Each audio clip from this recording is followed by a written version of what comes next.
Well, welcome viewers, I'm Dr. J.W. Ayoub. We're talking about covert narcissism, when you realise you're attached to the roller coaster, not the relationship. At first you thought the intensity meant love. The highs felt powerful, the lows felt unbearable. The returns felt meaningful. And every time connection came back after distance, the nervous system interpreted the relief as proof that the relationship still mattered.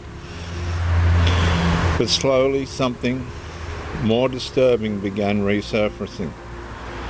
You were not only attached to the person, you were attached to the cycle, the uncertainty, the waiting, the collapse, the return, the temporary relief after emotional deprivation.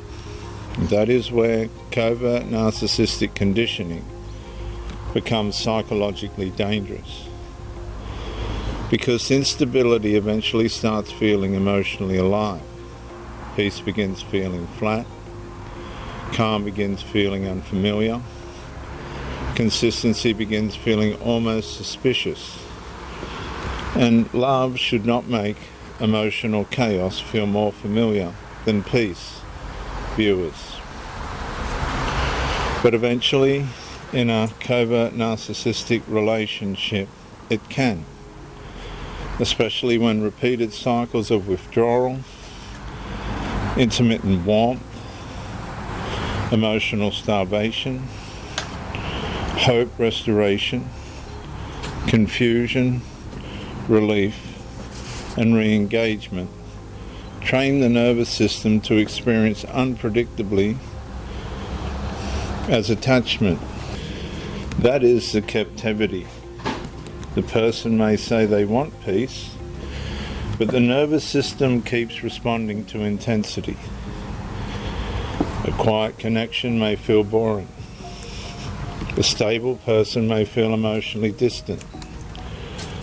A calm day may feel incomplete.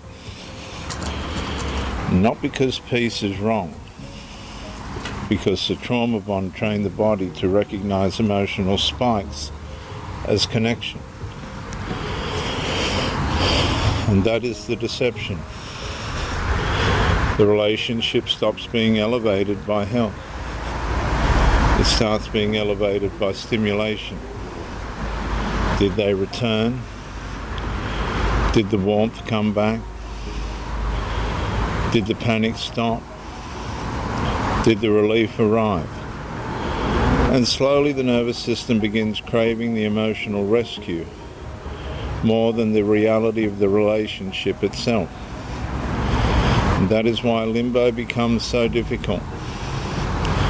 The person is not only trying to leave someone, they are trying to withdraw from a psychological rhythm their body has learned to depend upon.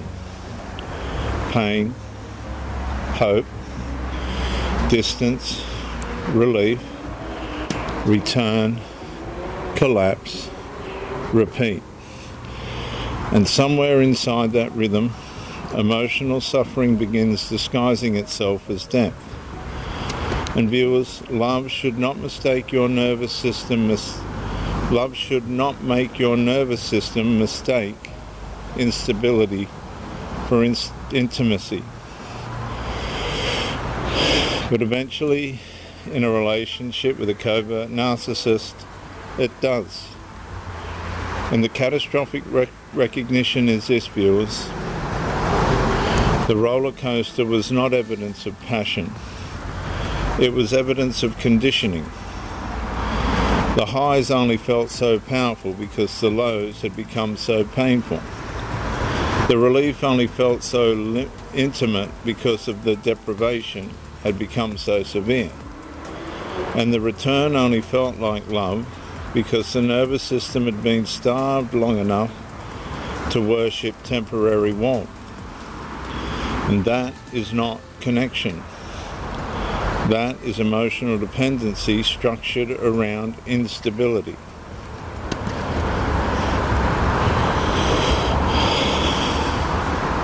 So viewers, healing begins when the person stops asking, why do I miss the intensity?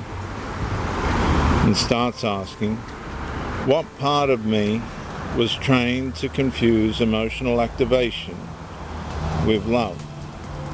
Because peace may feel unfamiliar at first, but unfamiliar does not mean wrong. Sometimes unfamiliar is the first sign the nervous system is finally leaving the cycle. I'm Dr. J.W. Ayoub, Theologist, since 1994.